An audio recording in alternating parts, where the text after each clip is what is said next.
Søren Kragh Andersen is descending down here. This is very impressive. 80 kilometers an hour in the wet. What a move this is. And this is quite dangerous because we have the yellow jersey and Wout van Aert going clear in a sudden split. UAE are having to use a lot of firepower to bring this back together. Moric seems really strong today. Roglic is cracking on the climb. This is a move to try and put Tadej Pogačar now on the back foot. They have refused to accept the pattern of a transition day in the Tour de France. The Giro, the Vuelta, and now a stage in the Tour de France. They have put all the other riders 5 minutes and 27 seconds back. It's pure racing.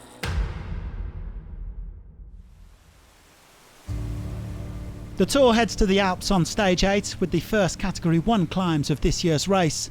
The Côte de Mont-Saxonais, the Col de Rome and the Col de la Colombière before a downhill sweep into the Grand-Bornand. They're short but steep climbs which are likely to open up big gaps overall. It's already been a super tough start to this Tour and today the rain got involved as well. Some riders were simply unable to keep pace, among them the 2018 winner Geraint Thomas. Wout Poels and Matej Mohoric were among the early attackers, but they couldn't quite get a gap.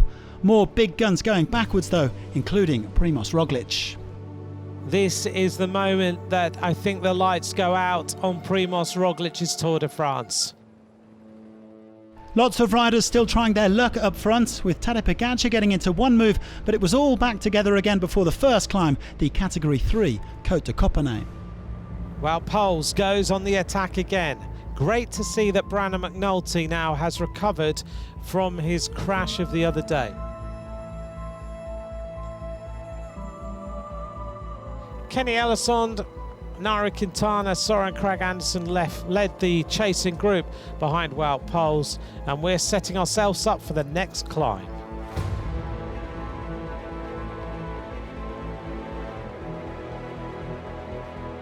Here goes Wout Poels. Elissonde trying to get on terms here. There are 10 points at the top of this mountain. Sepp Kuss doesn't seem to have the acceleration, and if Wout Poels goes over the top here, he will be the king of the mountains.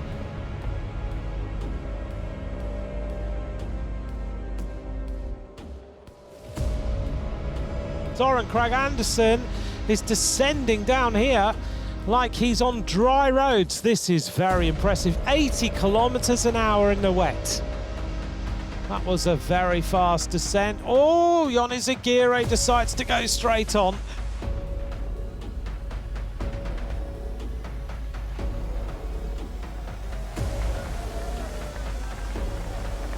Here is Michael Woods.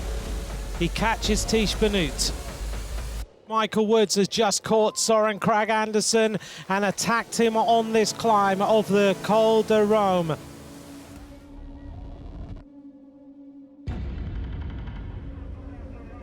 Van der Poel is fighting, you know.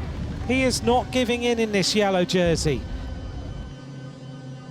He's defended this yellow jersey with pride.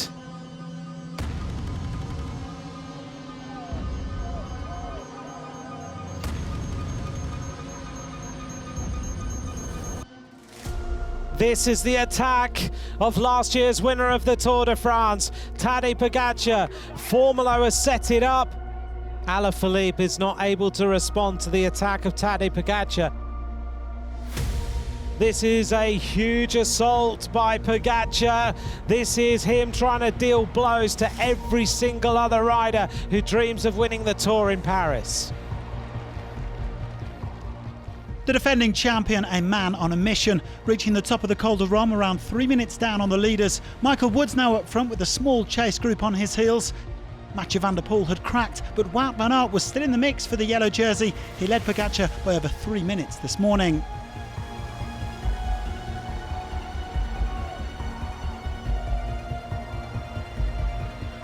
But the Slovenian was already in the virtual race lead by the time he hit La Colombière, with Van Aert fading.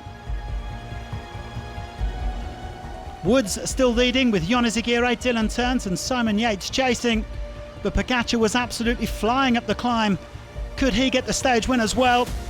TEUNS catching Woods 3k from the summit before going solo. Dylan TEUNS now cracks Michael Woods on this steep climb to the top of the Col de la Colombière.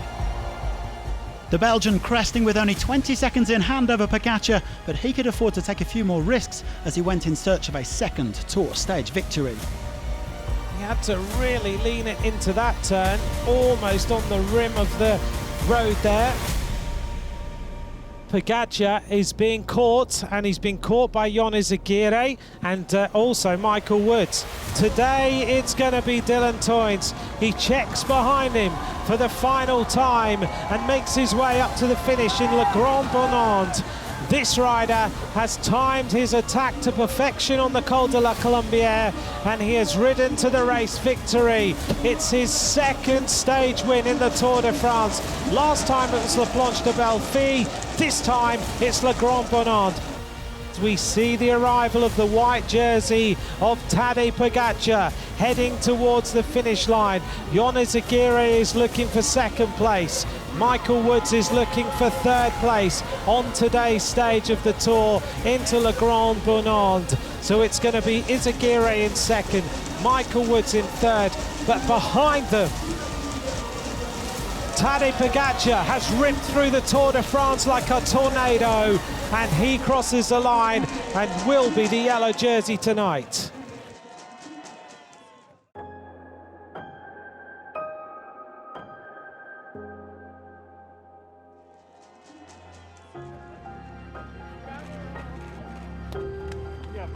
It's more or less an honor to my granddad who died.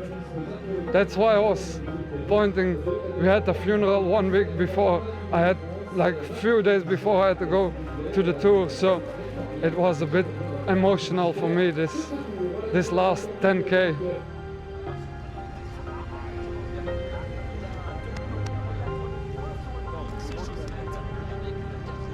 Just decided before the last 3 climbs, I said to my teammates, yeah, let's try to break the race.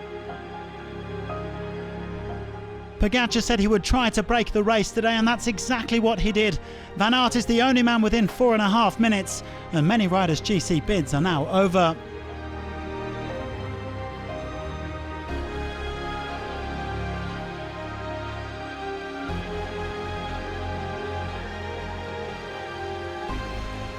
The defending champion trades white for yellow, most of his major rivals over 5 minutes back. Mark Cavendish made the time cuts, and he still has a comfortable lead in the green jersey standings. Mike Woods ended up in polka dots after an appeal. Not Wout Poels. POGAČAR obviously still the best young rider, and there is more climbing on the menu tomorrow. If anything, you'd expect him to increase his advantage on the road to team.